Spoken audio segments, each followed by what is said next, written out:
Welcome back. We're taking a stroll through some of Pete Prisco's top 100 free agents. The full list available over on CBSSports.com. Here's Pete's top 5 free agent tight ends. Hunter Henry heading the list with Jonnu Smith, Rob Gronkowski, of course, with the Tampa Bay Buccaneers, a Super Bowl champion, Gerald Everett for the Rams, and Jared Cook with the Saints.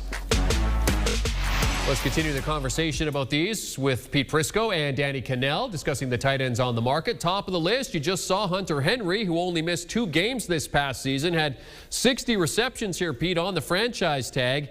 If they tag him again, it's going to cost them more if they extend him. Pete, I want to know, are you sold on Henry consistently producing moving forward? Yes, I am. And I know the injuries have been a problem for him, but he's only 26 years old. That's the amazing thing about Hunter Henry. 26. He seems like he's been in the league a lot longer than that. I know he's had some injury issues over the years, but he played 14 games last year and had his most productive season. If I'm the Chargers and I have a young quarterback, he's a nice security blanket to have on the field. I'm doing everything I can to get him locked up to a long-term deal. If I can't, I would put the franchise tag on him again. Yeah, so I agree with some of the stuff you're saying, Pete. I do think he's one of the most talented pass-catching tight ends in the NFL, but I'm kind of a little bit concerned that we're celebrating the fact that he played 14 games. Like, he still missed 2 games. He still had injuries throughout, so that still would be a concern.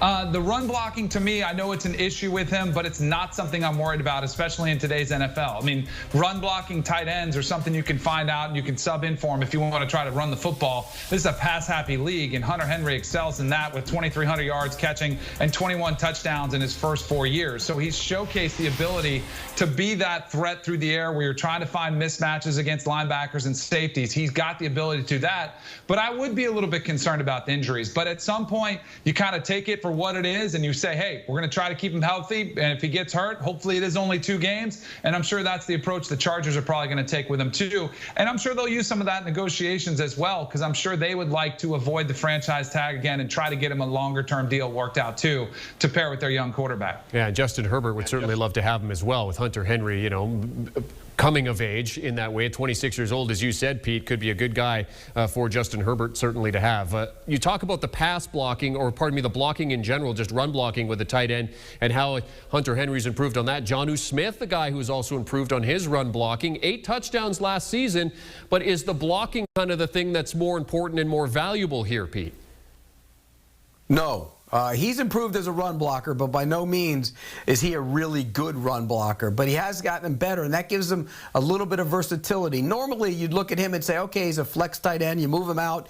You get him in some mismatch situations. But he's also improved as a guy on the line of scrimmage, so an inline tight end, and I think that helps his value. He's only 25 years old. There's great value in that for teams looking for a threat in the middle of the field. In fact, if you look at this, some people will say because of the injury history with Hunter Henry, Jonnu Smith might be the guy that's targeted more by these teams that are in need of a tight end if he indeed does hit the market. I think he's going to be great value. I love his game, and I think he's only scratching the surface of what he can become as a pass-catching tight end.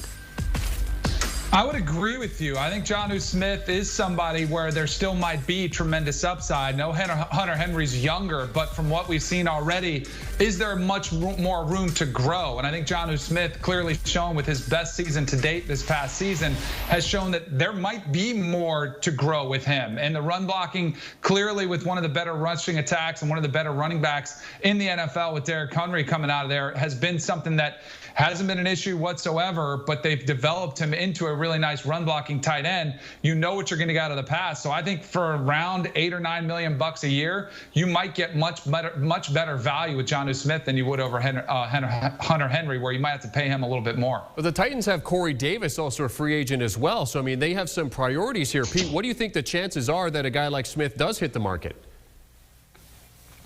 Well, I think they're going to have to, figure out which one they want. And, you see differing reports that they might like to get Davis back, and then you see others where they say they want to get Jonnu Smith back. But I think they both hit the market, to be honest with you, and I think they're going to test the market, and they probably should test the market. The young players, see what's out there, see what you can get, see what's available, because I think Jonnu Smith, again, I really believe if he hits the market, he's going to have a lot of teams in line to try and sign him and get his services in the middle of the field in their offense.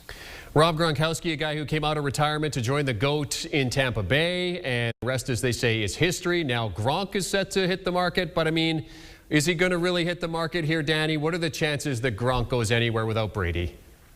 0. I mean, this was kind of the special situation that just afforded itself where Brady goes to Tampa. Gronk says, I want to go play with my buddy, and he does it. He comes out of retirement, and really it was the best case scenario for all parties involved because Gronk was not one of the more accomplished tight ends throughout the season, and yet when they needed him to, he had the massive catch in Green Bay, comes up in the Super Bowl with a couple big plays. Like, this is what they signed him for, but I do think, and I'd love to know from Pete, because I think this is a situation where Gronk will play for less money than maybe he could make because it's for the betterment of his career and he could play for another Super Bowl, even though Pete tells me with quarterbacks, you got to try to break the bank every time you get that opportunity. I think we've seen a perfect example of why sometimes you take a discount to be in the best situation, and for Gronk, clearly that's Tampa Bay. Well, Gronk's made a lot of money already, and he's also 31 years old. That's a big difference between him and Dak Prescott. So, no, Danny, this is a different scenario. You go back. He came back to play with him. He's going to go back to play with him. I don't think there's any doubt about that. And for much of the first part of the last season, he looked like a shell of himself. He looked slow. He wasn't as good a blocker. And as the season went on, he became better and better. And you mentioned how he played in the postseason, and that's a big deal for the Buccaneers going forward. So, yeah, I think he goes back. Will he take less money? Who knows? Would there really be a market for Rob Gronkowski out there?